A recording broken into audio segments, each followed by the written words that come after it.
দোকানে প্রধান আকর্ষণ হলো চা। চাটাই বেশি চলে। এখানে একটা ছেলে আছে, ও চা বানায় খাঁটি গরুর দুধের উপরে বেস করে। চায়ের সাথে দুধের শর্ট দেয়, চকলেট পাউডার দেয়, দিয়ে চাটা ওরা খুবই ভালো করে। এনাদের এখানে সবচেয়ে ভালো প্রোডাক্ট হলো চা।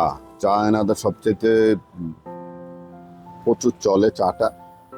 আর ইনারা একেবারে খাঁটি গরুর দুধ দিয়ে এই চাটা বানিয়ে, যে দেখেন চায়ের স্বর, চাটার স্বর। এই যে এটার মধ্যে চা করতেছে, স্টিলের পাতিলটাও দেখছেন একদম পরিষ্কার একটা পাতিল। স্টিলের পাতিলের মধ্যে চাটা তারা মিল্টারে টোটালি গরম করে তারপর তারা চাটা বানায়, এবং এখানে চা প্রচুর চলে। মানুষ এখানে অর্ডার দিচ্ছে একের পর এক চা। চায়ের জন্য দেখেন কত বড় লাইন হইতেছে আস্তে আস্তে। মানুষজন আসতে 3 কাপ 4 কাপ 5 কাপ করে চায়ের অর্ডার করতেছে।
পুরাতন বিমানবন্দরের অপোজিটে বাংলাদেশ বিমান বাহিনী সংরক্ষিত এলাকা ফ্যালকনের ভিতরে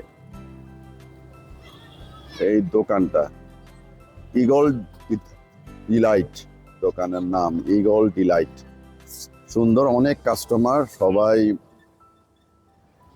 বিভিন্ন প্রোডাক্ট কিনতেছে।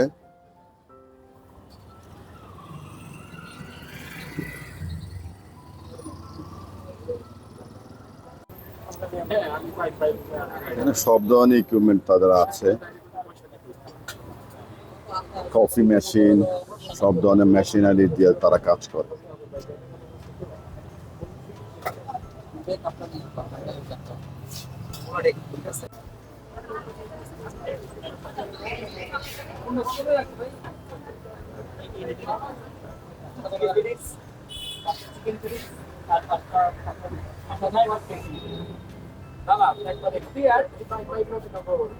খাবারগুলো খুব ফ্রেশ।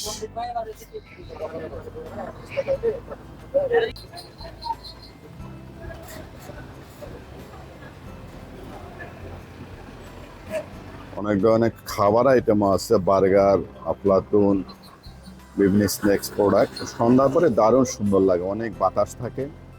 অনেকে সেই এখানে মালাই চা, রং চা, সব ধরনের চা পাওয়া যায়, এবং এরা চা বানায় খুব দারুণ, খুব ভালো চা বানায়। এই দোকানটি সাধারণত বিকাল বেলায় খোলে, এবং অনেক কাস্টমার এখানে আসে, এসে তারা বিকালটা এখানে এনজয় করে যায়।